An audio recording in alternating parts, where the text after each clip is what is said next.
दतिया में छिड़ चुका है 2026 का सबसे बड़ा सियासी महासंग्राम। तारीखें आ चुकी हैं, मोहरे सज चुके हैं और शहमात के इस खेल में अब किंग मेकर की एंट्री भी हो चुकी है। नमस्कार, बहुत स्वागत है आपका। मैं हूं अखिलेश सोलंकी और आप देख रहे हैं अखिलीक्स।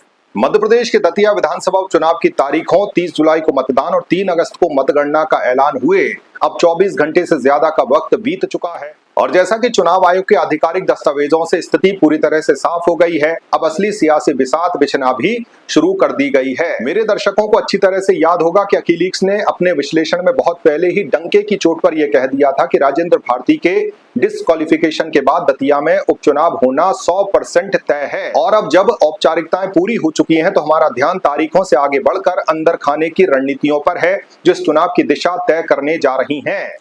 इस सियासी समीकरण में सबसे बड़ा पेच उम्मीदवारों के चेहरों को लेकर फंसा है, जहां बीजेपी की तरफ से कद्दावर नेता नरोत्तम मिश्रा एक बार फिर से मैदान में उतरने जा रहे हैं। ये लगभग तय हो चुका है और जल्द ही उनके नाम का ऐलान हो जाएगा। ये भी हम डंकी की चोट पर आपको बता रहे हैं। नरोत्तम मिश्रा के लिए सिर्फ एक चुनाव नहीं है बल्कि अपने गढ़ में जोरदार वापसी का सबसे बड़ा मौका है, जिसके लिए बीजेपी पूरी ताकत झोंकने की तैयारी कर बैठी है।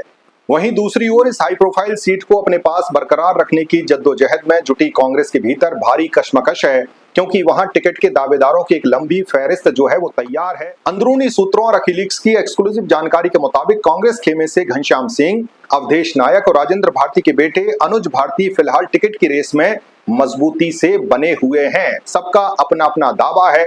कोई ये कह रहा है कि मैंने पिछली दफा अपना दावा छोड़ा था, कोई कह रहा है कि मैं बहुत कम मार्जिन से हारा था, दूसरा कह रहा है कि क्योंकि मेरी ही सीट गई तो मेरे बेटे को टिकट देना चाहिए, जिससे पार्टी आला कमान के लिए किसी एक नाम पर मोहर लगाना टेढ़ी खीर साबित हो रहा है। कांग्रेस बीजेपी के शहमात के खेल के बीच दतिया के रण में एक नया और बेहद दिलचस्प मोड़ तब आ गया जब चंद्रशेखर आजाद की आजाद समाज पार्टी कांशीराम के एक उम्मीदवार के तौर पर दामोदर यादव अपना ताल ठोकते हुए नजर आ रहे हैं। दामोदर यादव की इस धमाकेदार एंट्री से अब ये तय हो गया है कि दतिया के ये उपचुनाव महज एक सीधा मुकाबला ना होकर दलित और ओबीसी वोट बैंक की उस सेंधमारी का गवाह बनेगा जो कांग्रेस और बीजेपी दोनों के बने बनाए समीकरणों को बिगाड़ने का मादा रखता है।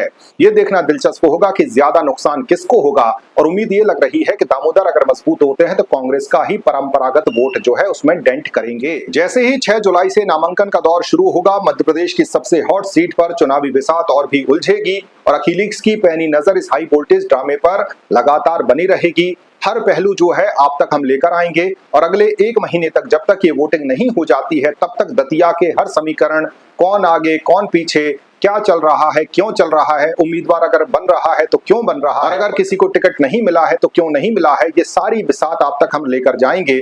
सबसे बड़ी बात यह है कि बीजेपी की तरफ से लगभग तय हो चुका है कि नरोत्तम मिश्रा ही रेस में रहेंगे, लेकिन कांग्रेस का टिकट किसको मिलता है और किसी को मिलता है तो उसके बाद क्या समीकरण बनेंगे और दामोदर क्या दाव लगाएंगे, देखना बड़ा दिलचस्प होगा। सब पर हमारी नजर लगातार बनी हुई है। बहुत बहुत शुक्रिया, लगातार आप देखते रहिए अखिलीक्स।